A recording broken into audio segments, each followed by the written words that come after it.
ఇవాళ కాంగ్రెస్ రేవంత్ నాయకత్వంలో కాంగ్రెస్ ప్రభుత్వం వచ్చిన తర్వాత ప్రజాపాలన వచ్చిన తర్వాత ఫ్రీ బస్సులు, కొత్త రేషన్ కార్డులు, సన్న బియ్యం, ఇంటిగ్రేటెడ్ స్కూళ్లు, ఇందిరమ్మ ఇల్లు, ఇవాళ రైతు రుణమాఫీ, అనేక పథకాలు ఇవాళ తీసుకొచ్చినటువంటి చరిత్ర. 500 రూపాయలకే గ్యాస్ కనెక్షన్లు, ఇవాళ అనేక ప్రజా సంక్షేమ కార్యక్రమాలు పెడుతున్నటువంటి సందర్భాన్ని మేము గుర్తు చేస్తా ఉన్నాం. వెంకటేశ్వర నాయకత్వంలో ఈ గ్రామంలో అనేక ప్రజా సంక్షేమ కార్యక్రమాలు తన సొంత నిధులతో ఏర్పాటు చేసినటువంటి పరిస్థితి మీకు తెలుసు.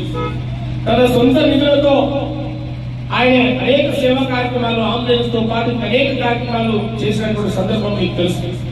ఇవాళ ఒక్క అవకాశం ఆయనకి ఇస్తే, సర్పంచ్ గా ఒక్క అవకాశం ఆయనకి ఇస్తే, రాబోయే 5 సంవత్సరాలు రాష్ట్రంలో మన ప్రభుత్వం కాంగ్రెస్ ప్రభుత్వం ఉంది.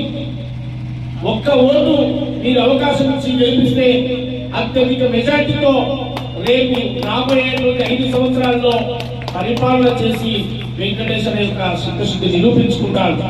వెంకటేశ్వర మాట ఇస్తే తప్పడు, మడమ తిప్పడు, కమిట్మెంట్ గల